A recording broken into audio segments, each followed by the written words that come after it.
Hi hello welcome to like this is Venkatesh. ఈరోజు మీ అందరి కోసం అండి 3-piece సెట్లో అండి. 3-piece సెట్లో ప్యూర్ మంగళగిరి హ్యాండ్లూమ్ అండి. అసలు ఎంత బాగుందంటే ప్యూర్ అంటే ప్యూర్ అండి. లైనింగ్ క్లాత్ కూడా ప్యూర్ కాటన్ వస్తుంది. క్వాలిటీ, కలరు, డిజైన్ మాత్రం అసలు మతిపోయింది అంతే. అసలు నేను చెప్పడం కాదండి, మీరు కూడా ఒకసారి చూసేయండి. ఇదిగోండి కలర్స్ ఒకసారి చూపిస్తాను చూడండి. ఇదిగోండి yellow, green, orange, blue colour.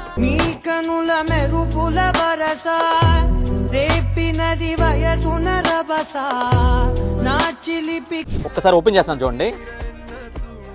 Beautiful అండి. డిజైన్ కూడా అంతా కూడా ఇలా ఇక్కత్ డిజైన్ లా వస్తుంది అనమాట. బ్యూటిఫుల్ అండి. మీకు లైనింగ్ కూడా ప్యూర్ కాటన్ వస్తుందండి. ప్యూర్ అంటే ప్యూర్. అసలు ఇది వేరే లెవెల్ అండి. అసలు ఇది మంగళగిరి క్వాలిటీ కూడా నెక్స్ట్ లెవెల్ వచ్చింది. సార్ క్వాలిటీ టాప్ ఉందన్నమాట. దుపట్టా చూపిస్తాను చూడండి ఒకసారి ఎలా ఉందో. ఎన్ని రేర్గా ఉంటాయి మేడం గారు. ఎందుకంటే ఇంత గట్టిగా చెప్తున్న కారణం ఏంటంటే మాకు కూడా ఒక్కోసారి రావు. ఒక టైం అంతే, మనకు లక్కీ టైం అంతే. ఒకసారి డిజైన్స్ కూడా చాలా బ్యూటిఫుల్గా వస్తాయి, ఒక్కసారి సరిగ్గా రావు. అందుకే నేను మరీ ఇంత గట్టిగా చెప్తున్నాను. మీకు బోర్ అనిపిస్తుందేమో కానీ అందుకని మరీ చెప్తున్నా. క్వాలిటీ మాత్రం టాప్ అంతే. నన్ను ట్రస్ట్ చేయండి అంతే. మీరు అది కలర్స్ ఒకసారి చూసారుగా. మొన్న కలర్స్ అని కూడా సైజెస్ కూడా మీకు XL to 3X అండి. ప్రైస్ కూడా మీకు వెరీ బడ్జెట్ ప్రైస్ అండి. జస్ట్ మీకు 850 రూపీస్ అండి. క్వాలిటీ మాత్రం తోప్ అంతే. నేను నమ్మండి అంతే. ఐటమ్ గురించి అసలు ఆలోచించొద్దు. నచ్చి ఎమ్మటి ఆర్డర్ పెట్టేసుకోండి. స్టాక్ ఫుల్ డిమాండ్ అండి. లిమిటెడ్ స్టాక్ ఉంది. నచ్చి అసలు లేట్ చేసుకోమాకండి. నచ్చి అందరికీ షేర్ చేయండి, ఫాలో చేయండి, లైక్ చేయండి. Like showroom Gandhinagar Vijayawada. Like shopping.